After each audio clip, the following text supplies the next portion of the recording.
As Forças Armadas dos Estados Unidos atacaram o Irã pela 9ª noite seguida. A última onda de ataques aconteceu enquanto o presidente Donald Trump voltava a Washington após assistir a final da Copa do Mundo da FIFA. Nós os atingimos com muita força novamente esta noite. E fizemos isso em homenagem àqueles que provavelmente são 3. Provavelmente são 3 em vez de 2. Grandes patriotas! Trump estava se referindo ao número crescente de fatalidades militares americanas na região.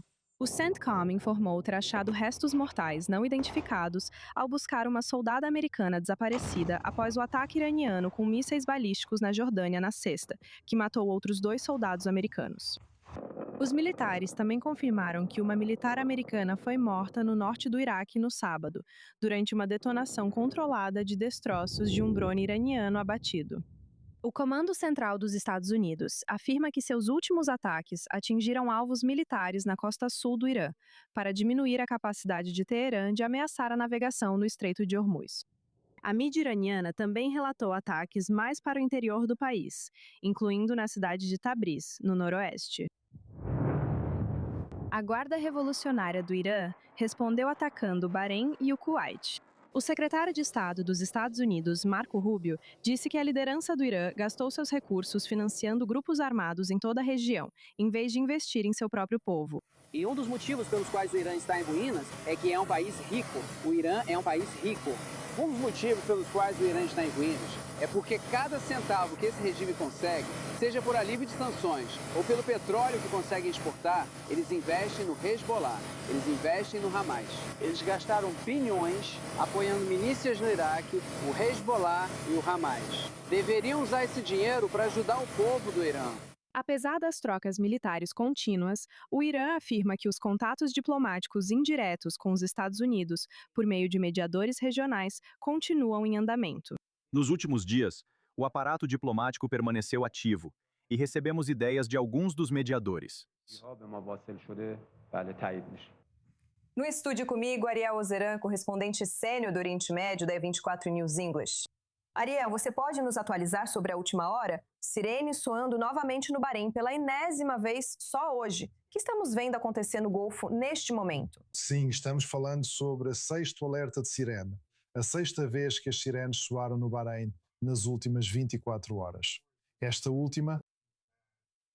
As sirenes de alerta vermelho para ataque aéreo foram ativadas na última meia hora, mostrando que o Bahrein continua sendo um dos focos dos ataques iranianos nas últimas horas. Ao mesmo tempo, também estamos recebendo relatos do Irã de explosões em Shiraz, no sul, e também, nos últimos minutos, na cidade costeira de Sirik. Agora, isso estaria de acordo com os recentes ataques dos Estados Unidos contra as capacidades militares iranianas ao longo do Estreito de Hormuz, tentando degradar a capacidade deles de colocar em risco e ameaçar a passagem segura de embarcações comerciais por essa rota estratégica. Vimos isso nas últimas 24 horas, pelo menos. Outros 2 navios foram alvo do Irã. Então, as forças iranianas não estão apenas indo atrás dos navios comerciais, que foi o que motivou os ataques dos Estados Unidos em primeiro lugar, mas também continuam a atacar países árabes do Golfo, sendo o mais recente o Bahrein. Ariel, com as atualizações, falaremos com você durante a transmissão. Obrigada. Enquanto a escalada continua, o Departamento de Defesa dos Estados Unidos divulgou os nomes de 2 soldados americanos mortos em ataques iranianos na Jordânia. O primeiro-tenente Tyler James Freehan, de 25 anos, do Havaí, e a soldado Isabela Gonzalez, de 19 anos, do Texas. Essas são as primeiras baixas americanas em ataques iranianos desde março. No total, 17 militares americanos já foram mortos desde o início do conflito no final de fevereiro, com mais de 420 feridos, de acordo com o CENTCOM. Para discutir mais sobre o assunto, estamos agora com Joel Rubin, ex-secretário adjunto de Estado e autor do novo livro Saving Democratic Foreign Policy. Joel, obrigada por estar hoje na E24 News English. Fico curiosa para saber para onde vamos a partir daqui com cada morte de americano. O que acontece com as chances de um acordo? É mais difícil para o presidente Trump aceitar algum tipo de cessar-fogo com os iranianos sem algum tipo de concessão visível, que até agora o regime não está disposto a dar?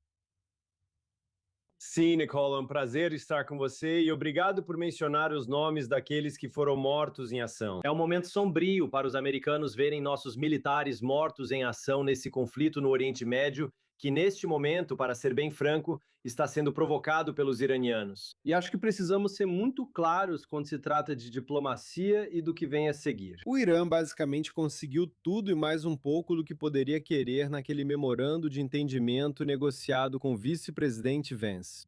Eles conseguiram enormes benefícios econômicos e compromissos, além de várias áreas diferentes de investimento no Irã detalhadas naquele memorando de entendimento. E então, eles não cumpriram com o acordo. Então, eu acho que para o presidente Trump, o desafio que ele tem agora é que enquanto ele recorre à ação militar para tentar fazer o Irã cumprir, ele entende muito bem que eles não estão dispostos a isso. E isso está aumentando os custos, como as mortes indicam. E o povo americano está nervoso com esse tipo de conflito. Mas, neste momento, os iranianos não parecem estar dispostos a cumprir.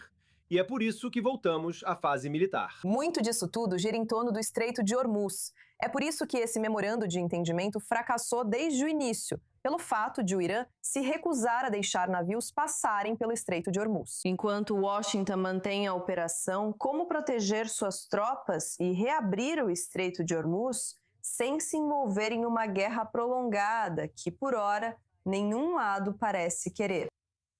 Então, neste momento, este é um momento muito crucial para a liderança americana na região. Conversei com líderes da região em uma conferência em Aspen na semana passada, onde o ministro das Relações Exteriores da Jordânia falou: eles não querem que o Irã minando sua soberania nacional, seja no Líbano, seja na Jordânia, no Iraque, no Bahrein, onde for. Todos esses países se opõem à intervenção iraniana.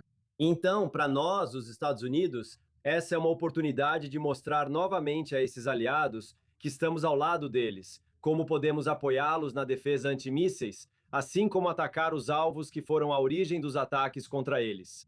E precisamos fazer isso de maneira robusta e consistente com nossos aliados, além de atacar novamente a área do Estreito de Hormuz. Lamentavelmente, os iranianos não quiseram permitir a passagem dos navios. E é por isso que estamos nessa situação. Então precisamos mobilizar esses aliados no mundo árabe, demonstrar que estamos ao lado deles em uma postura defensiva e continuar pressionando o Irã no Estreito, para que eles saibam que também vão sofrer e que precisam cumprir, não apenas voltar à mesa de negociações, mas realmente cumprir com o que assinaram. Existe um medo crescente por parte de alguns desses países árabes e do Golfo de que os Estados Unidos não estão ao lado deles e não são capazes de defendê-los na última hora. O Bahrein foi atacado mais uma vez. Como você mencionou, as inúmeras bases americanas em todo o Oriente Médio que estão sob ataque nas últimas 24 horas, Como os Estados Unidos podem continuar mostrando que protegem seus aliados essenciais na região? Precisamos fazer isso. Acho que a administração Trump, apesar de alguma determinação, deve fazer mais e reunir os ministros das relações exteriores. Veja, Israel, só para dar um exemplo, recebeu mais de 30 mil foguetes e mísseis lançados contra si nos últimos anos. Nós, nos Estados Unidos, sabemos o quão massivo é o arsenal do Irã e de seus grupos aliados na região. Temos ferramentas à nossa disposição. Aliados como a Ucrânia e outros desenvolveram fortes capacidades de defesa antimísseis, no caso ucraniano, devido à guerra com a Rússia. Precisamos unir isso e lançar uma grande ofensiva diplomática para garantir aos aliados nosso compromisso a longo prazo. Nos últimos dias, o memorando de entendimento causou tensão na região, apesar da satisfação pelo fim da guerra.